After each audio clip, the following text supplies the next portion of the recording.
So the first 2 episodes of Star Wars Ahsoka are out now, and they are great, amazing.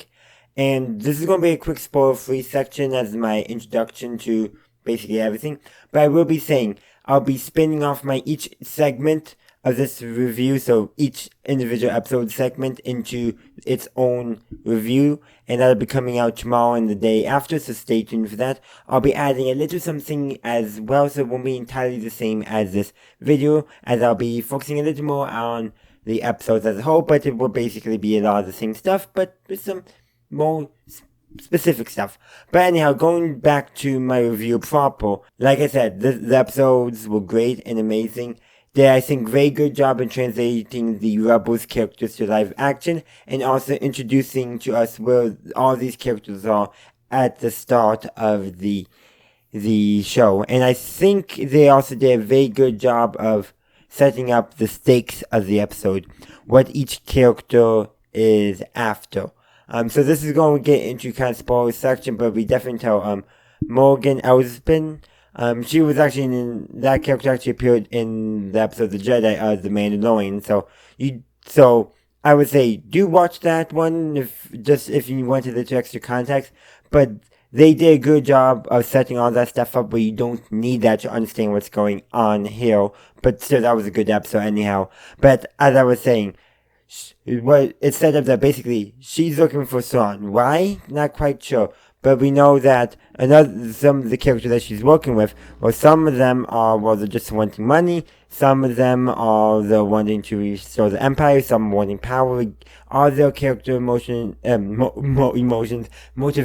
for our antagonists have been established. And the same thing for our heroes.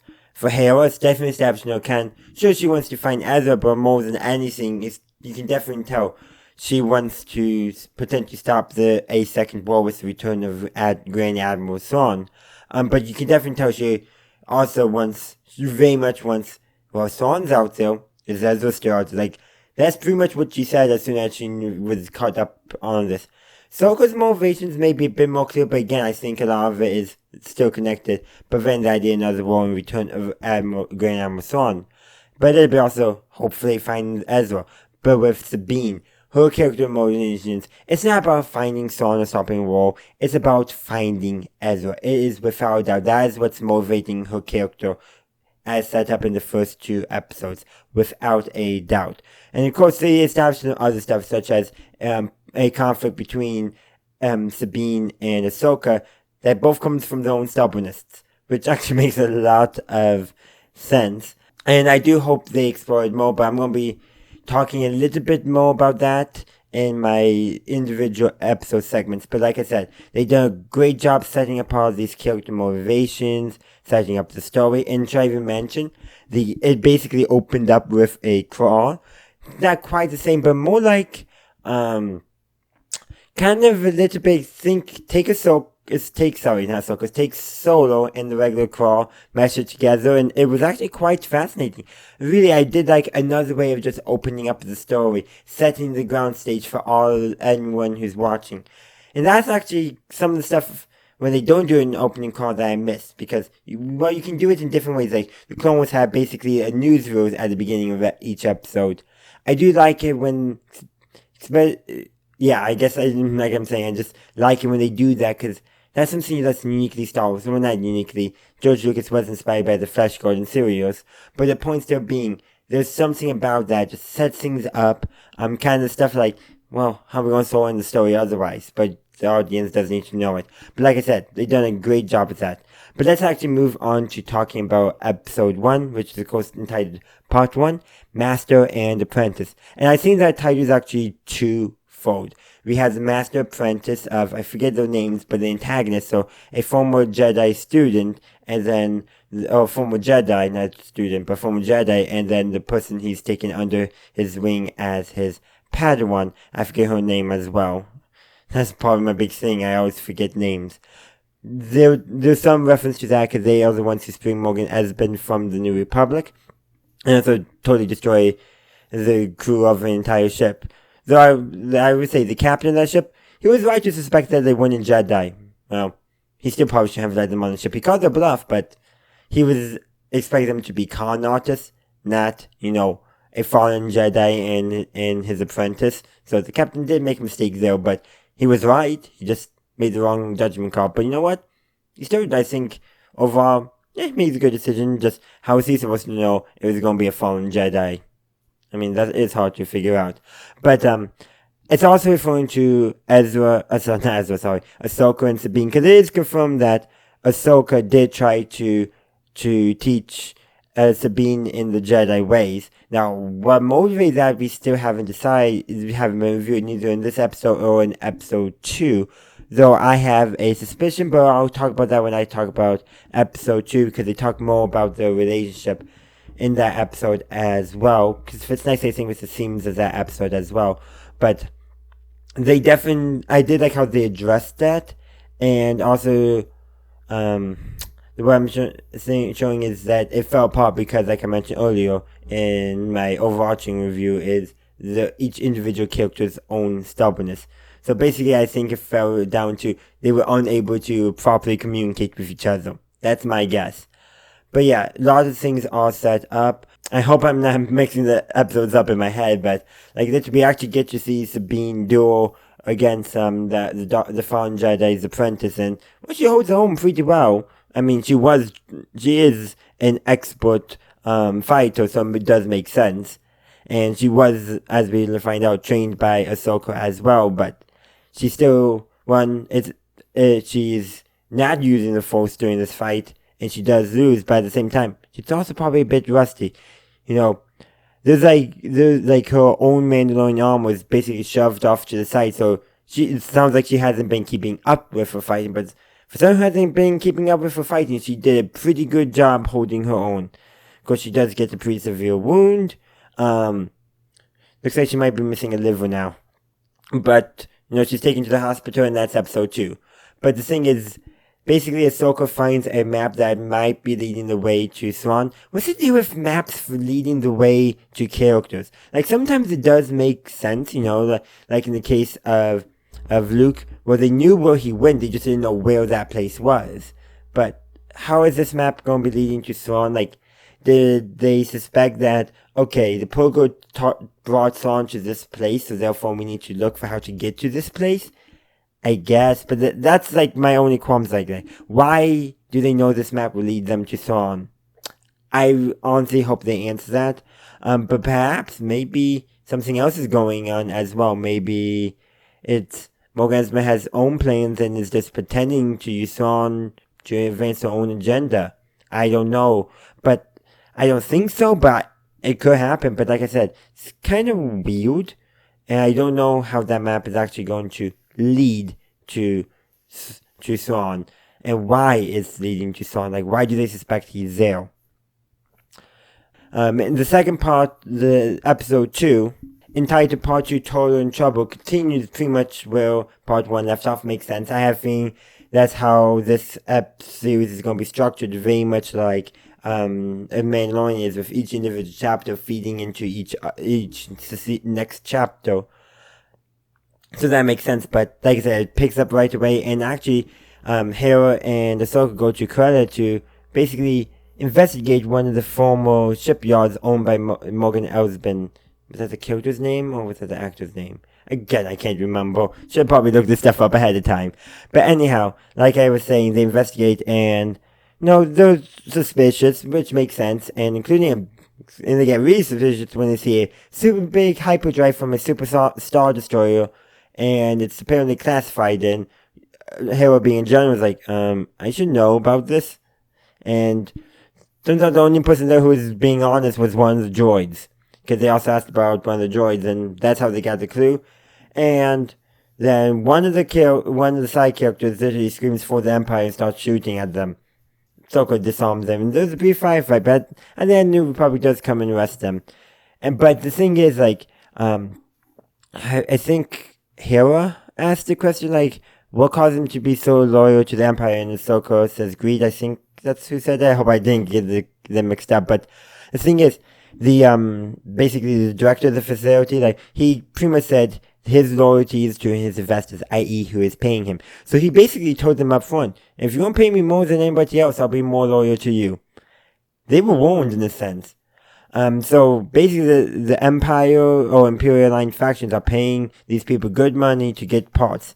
And, while they were unable to stop the hyperdrive from being sent, Chopper was able to put a check on it after Hera told him to, otherwise he was willing just to shoot it down and let it land on the city.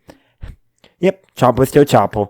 Meanwhile, during that, Ahsoka is actually dueling an Inquisitor along with another assassin droid, which are HK droids, by the way.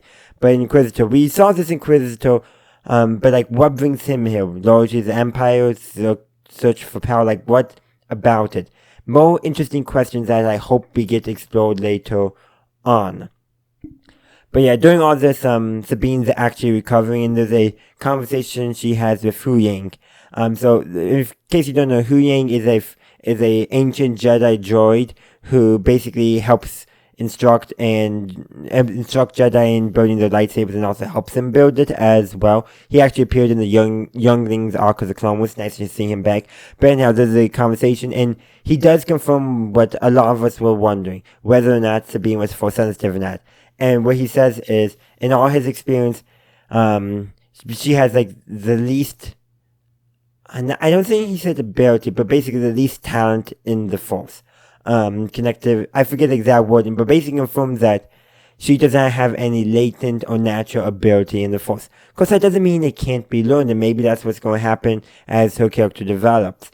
But this is the point where I want to wonder, like, why did she agree to train in the ways of the Jedi under Ahsoka? Why? Again, I'm wondering, could it be connected with Ezra and feeling that she needs to live up, not necessarily to his legacy, but what he's expecting of her? And granted, she could be kind of wrong in what he's expecting. Very possible. She seems to have some very conflicting emotions, which are impacting her abilities. I do think they're impacting her because, like, they're impacting her, but not in the same way as somebody who is emotionally compromised. More of, maybe not always thinking the most clearly and all that. But like, she's still seeing very clear. Like, she's able to figure out what was going on and unlocks the map before it was stolen from her by the antagonist. But like I said, that actually happened in episode 1. I probably should have addressed that back then. But yeah, so the points basically that I'm trying to make, I guess, is she is preoccupied with Ezra more than anyone else, or anything else really. And I wonder if that could be negatively impacting her, because she's so preoccupied, like, she's not seeing the bigger picture.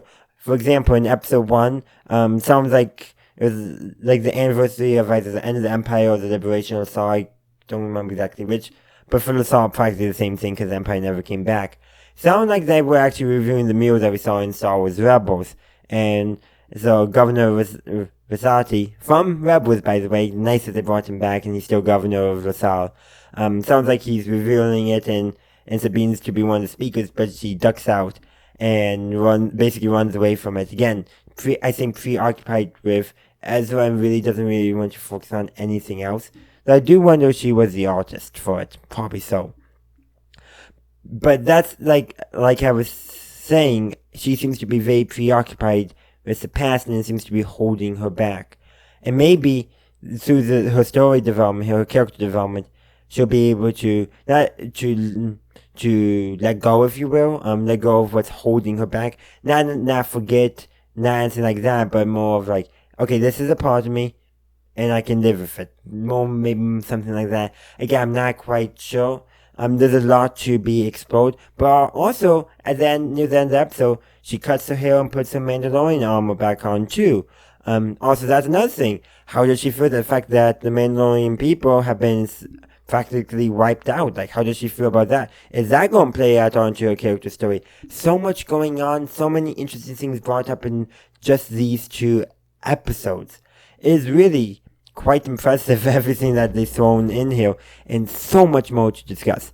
Because this is also Dave Filoni's first live-action series. Yes, he's written and directed in The Mandalorian before, but this is his own series that's in live-action. I think he did a pretty good job. I know some people might have been very concerned about fan service, but yes, there's some. Sure, like the one in episode 1, Home 1 is mentioned. Okay, if you don't know anything, but that's Admiral Akbar's ship in Return of the Jedi. Okay, that's fun to know. And if you don't know it, okay, it's just a New Republic ship called Home 1. It doesn't need to be much more than that, but it is just a little reference. And it's actually very done well, makes sense. And like I said, nearly all the, quote-unquote, fan service in here, which is pretty minor if you ignore the fact that we got some legacy characters going on, but it's all pretty minor. It contributes to the story. Like, okay, could it have been any other New Republic ship? Sure. Being the home one doesn't negatively impact the story, nor does it improve it. It's just neutral. By the way, I'm putting out an entire video about fan service. Do check that out when it goes live. But as I was saying, that's an inherently neutral fan service. Like, yeah, they could have made up a new ship or not. They're still early in the stage of the New Republic, so a lot of Rebel ships probably will still be in service. So using one that we know, no problem in my opinion. And there's other elements of not like minor fan service, but a lot of it is, I think, a part of the world building. Like they could have done a different governor for Lasar, but they kept the one who helped liberate Lasar from the Empire, who stood up against the Empire. That's a good choice. Sure, they could have somebody new, and maybe he probably should think about retirement, but like, also continuity of leadership, he's probably well respected by the people itself for being a part of the rebels and liberate their plan from the Empire, so of course it makes sense he probably kept on getting elected, because we don't even know how government works on Lasar. But that's neither here or there, but like, that's another thing, like, oh, fun is a thing, but if you don't know, it doesn't negatively impact. And that's a very good use of Easter eggs or fan service, if you will. Just a little bit of world building, doesn't need to do too much. And even the more obvious stuff, like, okay, does Ahsoka need to be having Huyang on this adventure? Probably not, but probably so, we don't know. Identifying Jedi Knights, that's something that Huyang is skilled at, but that's the only thing he's good at. But then again, how many people even know who Huyang is? I bet a lot of people watching this for the first time don't even realize that Huyang is a returning character from Star Wars: The Clone Wars. And I think that's the thing is, there's no fan service here. Sure, there's some fan service elements, but it's not fan service. It's just good storytelling, bringing in elements from previous stories and melding it together to contribute to both the world building, but also setting up character dynamics and character stories. Like I said, there's so much to go with, but I think I'm going to conclude with a little bit on the ending of the episode. The episode ends, we see that basically a massive hyperdrive ring is being built, probably to get in that other galaxy where Sauron is again. How do they know Sauron is actually there? I do have some skeptical thoughts about that. But one interesting thing I also put out to that is there's a conversation between Morgan Elsbeth and that fallen Jedi, sure, his apprentice and that Inquisitor Zero as well, which the name was dropped, but I can't remember the Inquisitor's name. But the thing is the fallen Jedi, he senses somebody with a small profile in the Force, but lots of determination. That's not Ahsoka. That's Sabine. That's what I'm thinking. He's sensing Sabine, and that Sabine might be a threat to their plans. And I have feeling Morgan Elsbeth is thinking it's more likely to be Ahsoka. I don't know why, I just have that feeling. But I think that's going to create some very interesting story to come. But there's so much good stuff. I've spent a good amount of time talking about this, so it's not time to hear from you. The comment section is open. Feel free to let me know your thoughts on these 2 episodes. I do hope to hear from you in the comment section down below. And of course, thank you for watching, and may the Force be with you always. Thank you for watching this video. I do hope you enjoyed it. If you did, please be sure to give this video a like, as well as subscribe to my channel and ring that bell to stay up to date on my latest content. Also, be sure to check out the link tree in the description, as well as any other links I have down there.